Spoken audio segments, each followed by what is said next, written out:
No. N-O spells no. Okay, that is the most powerful word in any language. No, it's powerful. And if you are a seller, I want you to use this regularly. Let's get into it. Okay, I get this one a lot, okay?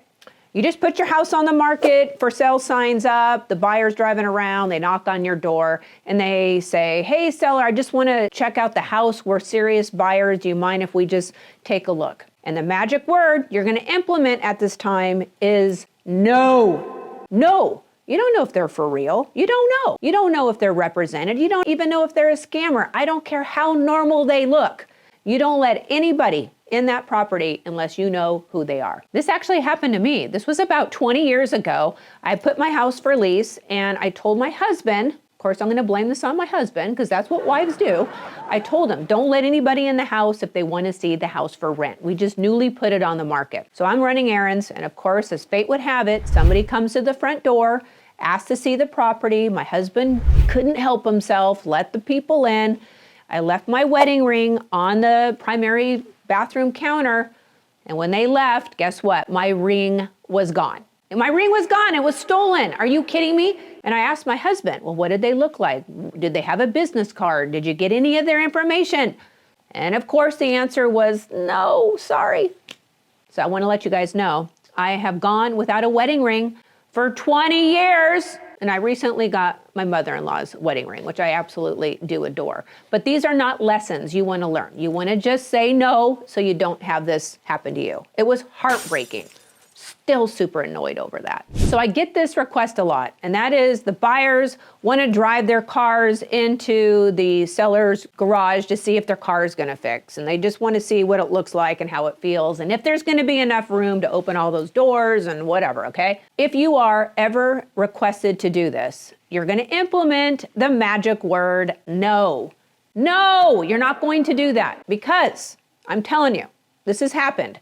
Where the buyer comes in, they're getting a little nervous, and they get the pedal on the left confused with the pedal on the right, and they slam right through the owner's garage wall. Okay, it's a nightmare, folks. You do not want to have this liability.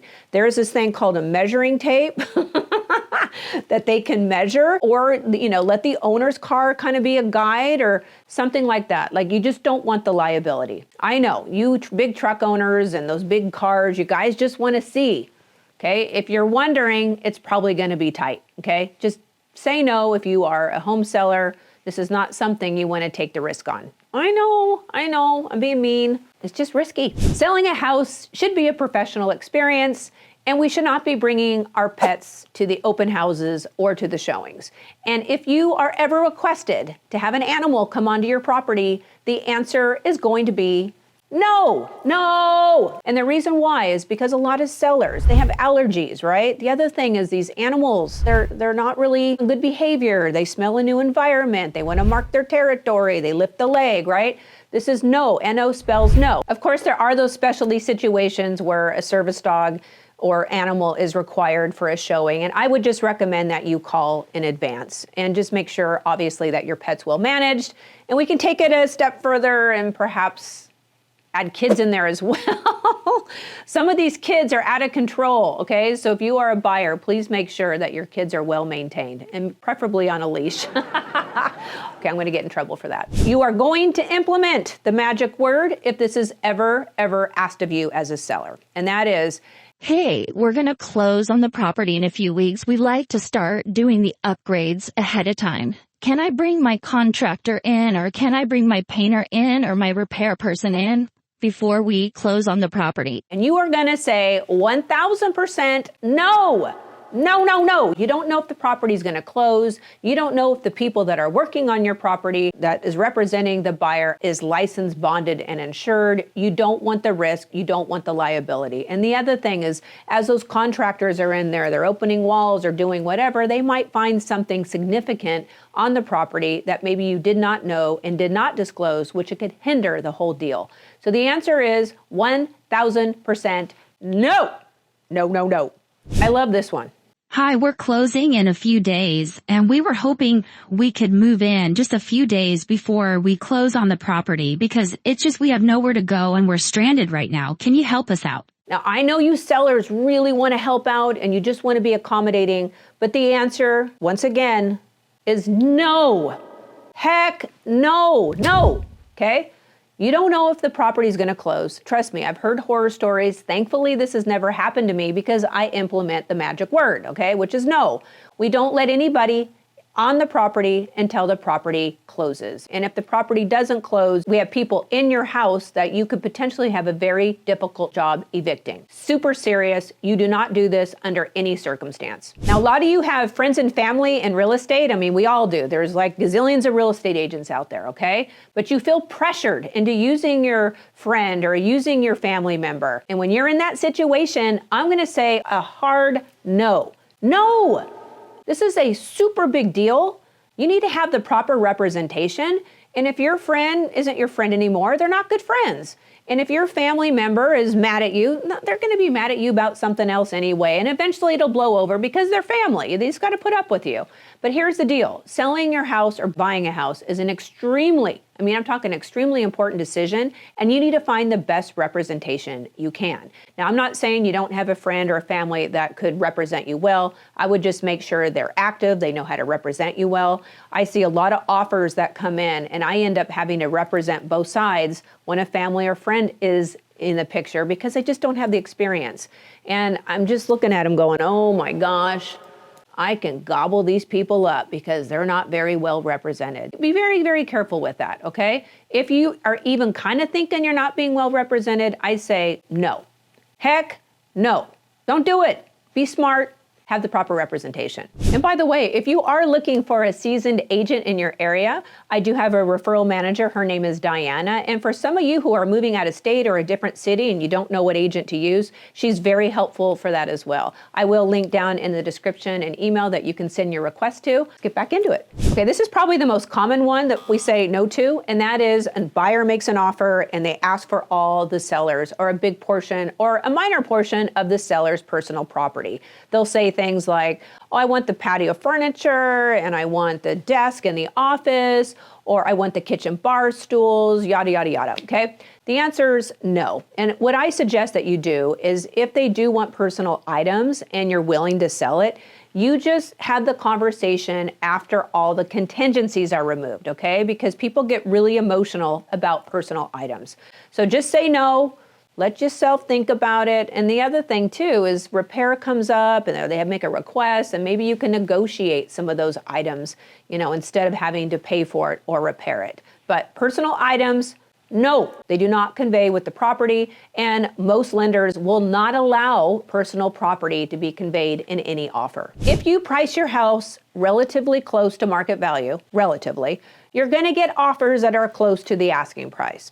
However, if you get a buyer that lowballs the offer price because they want to do all these repairs to the house, they want to put a pool in the backyard, they want to redo the quartz countertops, they want to redo the bathrooms, you're going to say no, because the other comps in the community don't have those as well. We get this all the time. So make sure you're pricing your house properly. And if you are given an offer that is reducing their price significantly because they want a brand new home, the answer is no. So do me a favor, if you are a seller and have had some unrealistic requests of a buyer, please let me know down below. Comment below, because I want to do a whole video on what's customary, what's not customary, what's reasonable, what's not reasonable. So I need your help. Comment down below and I'll get to it in my next video. We're going to say no to long timelines, okay? Whether it be a contingency timeline or the duration of the transaction, okay? In my book, 45 days and over for closing is a long time. 45 days feels like a lifetime. When you're selling your home, like every day you remember every second because it's just so tedious. Oh, it's hard. So you want shorter timelines and you don't want to have super long closing periods because there's a lot that can go wrong. And if your buyer is asking for these longer periods, there's usually some other reason that should be, giving you red flags for sure. We're gonna say no to frivolous buyer's request. These are a few that I think are frivolous. Hey, we want you to put new landscaping in, or hey, we want you to put new tile in the bathrooms, or we want new carpet, or we want the house painted. These are frivolous, okay? Frivolous. In my opinion, if you are a seller, you should be focused on safety-related issues, code-related issues, or things just need to be functional. So if the safety child sensors on the garage aren't working, okay, that's reasonable. Or if this really expensive house, the oven doesn't work, I'm like, yeah, it kind of should work, right? But we're not going to get caught up in the minutia over the ticky-tacky little stuff. No, things just need to work, and they should be safe when the buyer moves in. Just say no to frivolous requests. You're gonna say no to unqualified buyers, okay? This happens all the time. I get calls from all you, and you're like, well, I don't know where their money's coming from. You do not, and I repeat, you do not accept any offer unless the buyers are qualified or can show proof of funds or a pre-qualification letter. Now, I did do a video on the terms of a contract. Any offer that comes in, your agent should be able to answer all the questions and specifics of the checklist that I will link down below. Highly recommend that you do this for every offer. You don't want to spend all this time, energy, and money with a buyer that can't pay for your house, okay? We got to say no to this. I know you want to sell your house. I know the market's slowing, but we need to say no to buyers who can't afford your home. And I'm here to help you to figure it out. Link down below. Ask the agent these questions. For those of you who have never met me before, my name is Audra Lambert, and I am one of the top selling agents in Orange County, California. And yes, I am for hire, but the purpose behind these videos is to really empower the buyers and the sellers out there, give them an edge in today's real estate market. Just understand your rights, what's customary, what to do in various different situations. I'm here to educate and I'm here to help. And if you got any benefit out of this video, please smash the like button and subscribe to my channel. Thanks so much for your support, and I'll see you in the next video.